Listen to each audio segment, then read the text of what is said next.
ఆయన మీద కేసు పెట్టడం అనేది నేను ఆ రోజు చెప్పాను కదా, ఇది ఒక కొత్త వరవడికి దారితీస్తుంది. దీనివల్ల ఇక్కడ రాబోయే 4 సంవత్సరాలు కూడా కొంత ఒళ్ళు దగ్గర పెట్టుకుని మాట్లాడే పరిస్థితి ఉంటది.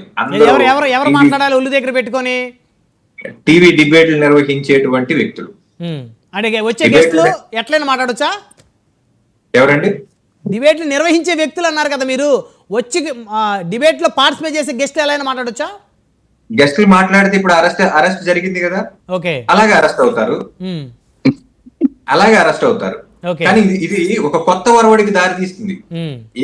ఇక రాబోయే పరిపాలన ఎలా ఉంటది అనేది మనం చూడాలి. ఆ తర్వాత పరిస్థితి ఏంటి అనేది కూడా ఆ తర్వాత పరిస్థితి ఏంటి? ఆ తర్వాత ప్రభుత్వం ఒకవేళ మారితే ఎవరైతే ఇప్పుడు వైఎస్ఆర్సీపీకి వ్యతిరేకంగా చర్చా వేదికలు నిర్వహిస్తా ఉన్నారో వాళ్ళందరూ లోపలేస్తారంటారా?